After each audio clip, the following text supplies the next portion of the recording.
Hi, ako nga pala si Kevin. Gusto ko lang ibahagi ang kwento ko. Kwento ng isang lalaking matagal na nagmahal pero hindi pinili. May best friend ako. Ang pangalan niya ay Lisa. Magkapitbahay kami sa mula bata pa. Sabay kaming pumapasok sa school. Sabay umuwi. Sabay sa kumakain sa kanto. Nang mga bata pa kami, sabi ko sa kanya, paglaki natin, ako mag-aasawa sa'yo ha. Tumawa lang siya. Mahala na, sabi niya. Akala ko may oras pa. Akala ko pagdating ng tamang panahon ay ako rin. Habang tumatagal, mas lalo ko siyang minahal. Pero takot akong magsabi. Baka mag-iba ang lahat. Baka mawala ang pagkakaibigan namin. Kaya pinili kong manatili sa tabi niya bilang kaibigan. Noong high school, may mga naniligaw sa kanya. Ako ang tagahatid niya pa uwi. Ako ang tagapayo kapag nasasaktan siya.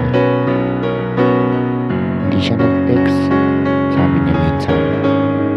Ngumiti lang ako. Hayaan mo na. Mas may deserve ka. Gusto kong sabihin, ako na lang. Pero hindi ko kaya. College, mas lalo siyang gumanda. Mas naging confident. Mas marami ang naliligaw. Ako, tahimik pa rin. Nasa likod lang. Laging nandyan. Hanggang dumating si Kurt. Iba siya. May kotse, may plano sa buhay. Kayang ibigay kay Lisa ang mga bagay na hindi ko kaya noon. Sa tingin mo, okay siya? Tanong niya sa akin. Gusto ko mang sabihin hindi.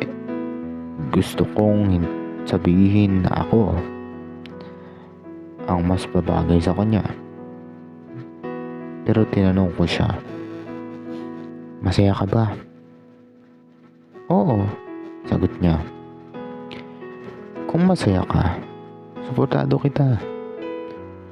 Doon ko naramdaman na unti-unti ko na siyang nawawala. Lumipas ang mga taon, sila pa rin.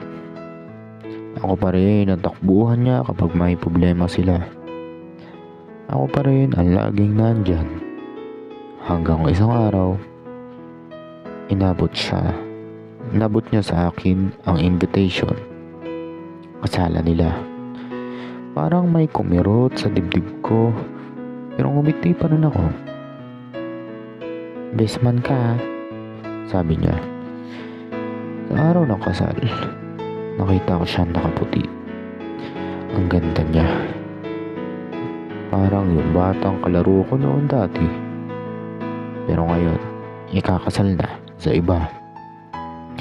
Hanggang naglalakad siya papunta sa altar. Naalala ko yung mga pangako noong bata pa kami.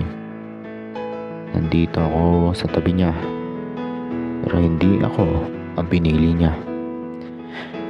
Nung sinabi ng pare, "You may now kiss the bride," doon ko tuluyang tinanggap na hindi sapat ang laging nandyan. Minsan kailangan mo ding magsalita. Pagkatapos ng kasal, lumapit siya sa akin.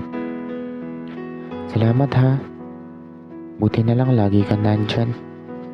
Ngumiti ako. Lagi naman. Pero alam ko na ito na ang huling beses na nandito ako para sa kanya ng ganito. Mahal ko siya. Simula pa ng bata kami. Pero hanggang doon lang ako. Kaibigan. Tahimik na nagmamahal. At minsan, Kuya Renz, ang pinakamasakit na parte ng pag-ibig ay hindi ang maiwan, kundi ang hindi man lang sinubukang ipaglaban. Nagmamahal, Kevin.